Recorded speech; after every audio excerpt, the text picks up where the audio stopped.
Did you know that polycystic ovary syndrome, or PCOS, is a common hormonal disorder that affects many women? One of the most frustrating challenges for women with PCOS is weight management. It can often feel like an uphill battle, but I want you to know you're not alone, and more importantly, there is hope. Welcome to the Healthy Food to Eat podcast, the place where we explore the power of food to transform our health. Today, we're diving deep into a topic that so many of you have asked about: creating a PCOS diet for sustainable weight loss. While there's no single standard diet for PCOS, research shows that certain eating plans can help ease symptoms. We're going to cut through the confusion, bust some myths, and give you practical, evidence-based strategies that you can start using today. So grab a cup of tea, get comfortable, and let's talk about how to eat your way to a healthier, happier you with PCOS. All right, let's get right into it.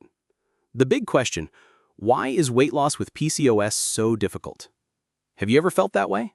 Like you're in a constant battle with your own body? The truth is, it's not just about willpower or counting calories. PCOS is a complex hormonal condition that disrupts metabolic functions related to maintaining a healthy weight. At the heart of the weight loss struggle for many is something called insulin resistance. Now, insulin resistance sounds a bit technical, right? But let's break it down. Think of insulin as a key. When you eat carbohydrates, your body breaks them down into glucose, which is your body's main source of energy. Insulin's job is to unlock your cells to let that glucose in to be used for fuel. But with insulin resistance, your cells become a bit, stubborn. They don't respond to the key as easily.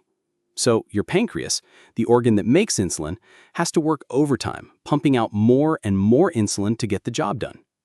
This constant high level of insulin does a couple of not-so-great things. First, it tells your body to store fat, especially around your midsection. Second, it can increase the production of androgens, which are often called male hormones, though women have them too. And this can lead to some of the other common PCOS symptoms like acne and irregular periods. And third, it can make you feel hungry and crave even more carbs. It's a vicious cycle, isn't it? So the cornerstone of a successful PCOS weight loss diet is managing that insulin resistance. And the most powerful tool we have to do that? You guessed it, the food we put on our plates. Even a modest weight loss of 5 to 10% of your body weight can help ease PCOS symptoms and restore ovulation. So where do we start? What does an insulin-friendly PCOS diet actually look like? Let's start with the macronutrients: carbohydrates, proteins, and fats. First up, carbohydrates. Now, carbs have gotten a bad rap over the years, haven't they? But they are not the enemy, I promise. The key is to choose the right kind of carbs. We want to focus on complex, high-fiber carbohydrates with a low glycemic index. The glycemic index is a system that ranks foods on a scale of 1 to 100 based on how they affect blood sugar levels. Low GI foods are digested more slowly, which means they don't cause that big spike in blood sugar and insulin. Think of them as a slow-release energy source. So what are some great examples? We're talking about whole grains like oats, quinoa, brown rice, and buckwheat. We're also talking about starchy vegetables like sweet potatoes and non-starchy vegetables. And of course, we can't forget about legumes, things like lentils, chickpeas, and black beans. These are all fantastic choices. On the flip side, we want to limit or avoid simple, refined carbohydrates. These are the ones that are quickly digested and send your blood sugar on a roller coaster ride with. Think about white bread, pastries, sugary cereals, and sweetened drinks. Does that make sense? It's all about slowing down that sugar release. Here's a little challenge for you this week.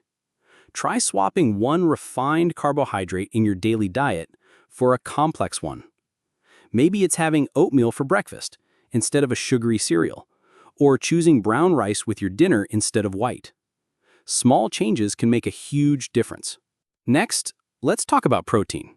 Protein is your best friend when it comes to a PCOS diet for a few reasons. First, it helps to keep you feeling full and satisfied, which can be a game changer when you're trying to manage your weight. Have you ever noticed that you feel fuller for longer after a meal that's rich in protein compared to one that's mostly carbs? Second, protein has a minimal impact on your blood sugar levels. And third, it can help to boost your metabolism. For women with PCOS, aiming for a higher protein intake, around 30 to 35% of your daily calories, can be beneficial. So, what are some great sources of protein to include? Lean meats like chicken and turkey are excellent choices. Fatty fish like salmon, mackerel, and sardines are not only great sources of protein, but are also packed with anti-inflammatory omega-3 fatty acids, which we'll talk more about in a bit. And for my plant-based listeners, you have so many wonderful options. Tofu, tempeh, edamame, lentils, chickpeas, and a variety of beans are all fantastic. Don't forget about nuts and seeds either. A good goal is to include a source of protein with every meal and snack. This will help to keep your blood sugar stable and your hunger at bay throughout the day. And that brings us to our third macronutrient, fats. Just like carbs, fats have had an unfairly demonized in the past. But healthy fats are absolutely essential for our health, especially when it comes to managing PCOS. Healthy fats help to keep you full, they're crucial for hormone production, and they can help to reduce inflammation. And inflammation is another key player in the PCOS puzzle. So, for a PCOS-friendly diet, a good target for fat intake is around 30 to 35% of your daily calories.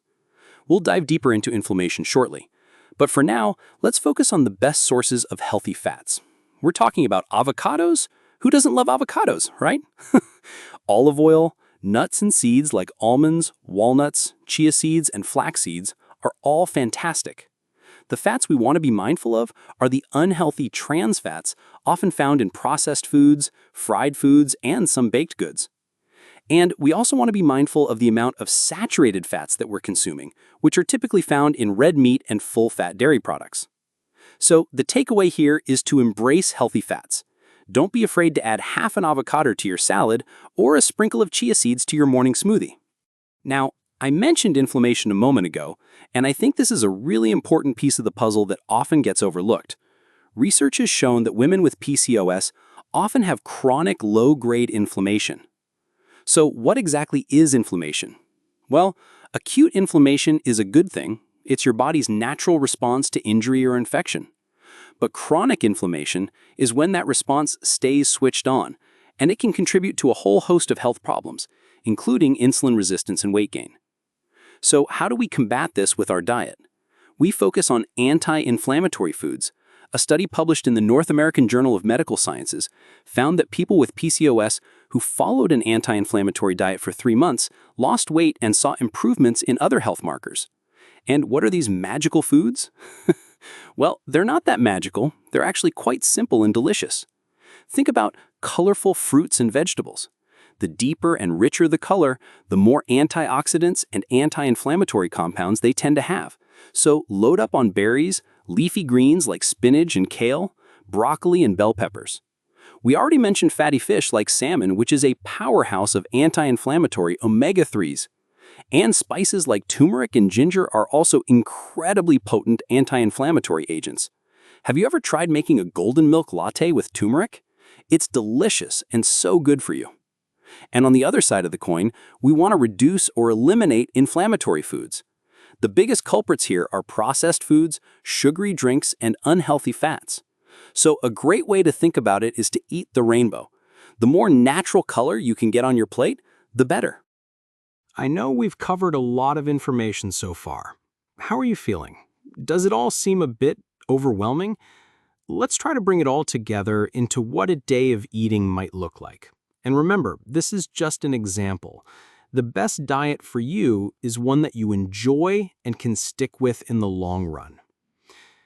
For breakfast, you could have a bowl of oatmeal made with unsweetened almond milk, topped with a handful of berries, a tablespoon of chia seeds, and a sprinkle of cinnamon.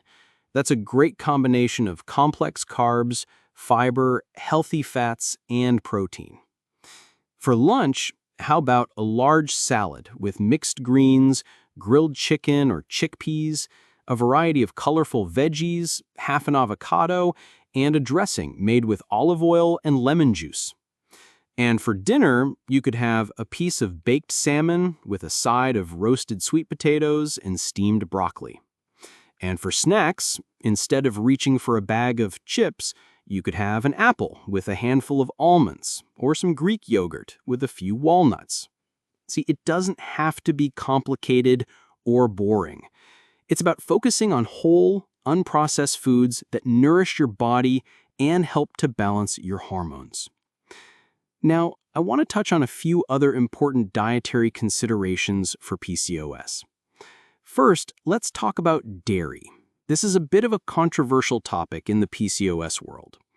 Some women with PCOS find that dairy can worsen their symptoms, while others tolerate it just fine.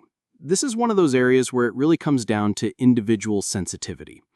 If you suspect that dairy might be a trigger for you, you could try eliminating it for a few weeks and see how you feel. Do you notice any changes in your skin, your digestion, or your energy levels?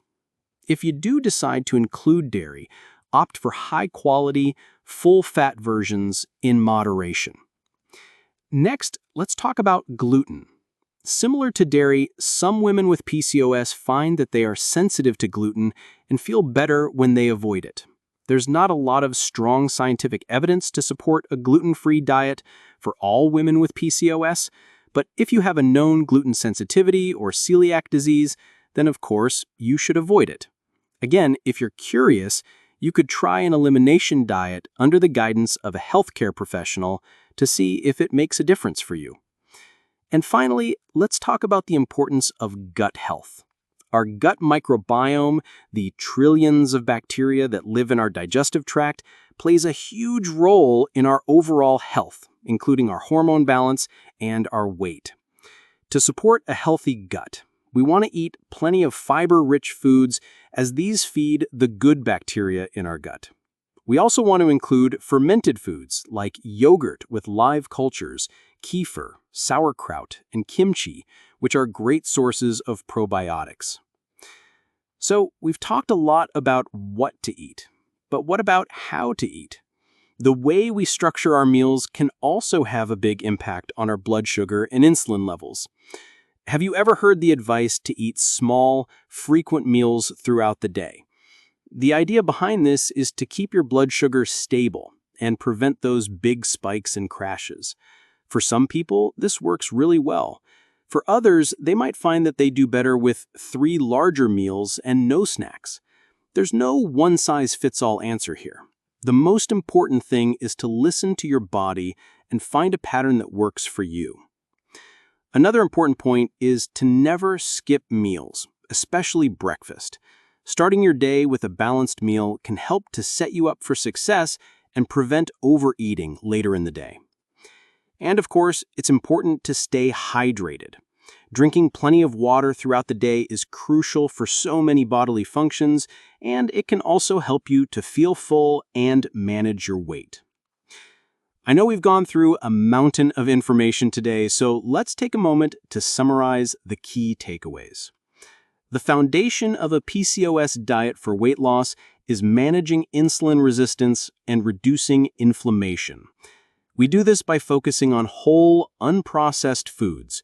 We want to prioritize complex, high-fiber carbohydrates, lean proteins, and healthy fats. We also want to eat a rainbow of fruits and vegetables to get plenty of anti-inflammatory compounds. We want to limit or avoid sugary drinks, refined carbohydrates, and unhealthy fats. And remember, it's not just about what you eat, but also how you eat. Find a meal pattern that works for you, don't skip meals, and stay hydrated.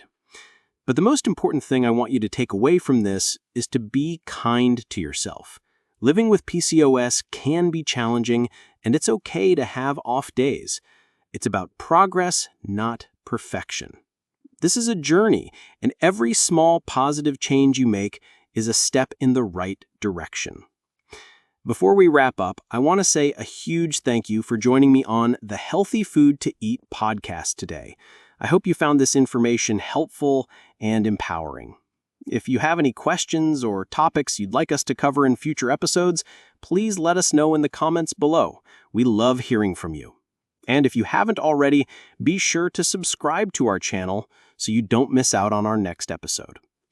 And finally, and this is really important, please remember that the information in this podcast is for educational purposes only and is not a substitute for professional medical advice. Always consult with your doctor or a registered dietitian before making any significant changes to your diet, especially when you're managing a condition like PCOS. Until next time, take care be well, and keep making those healthy choices.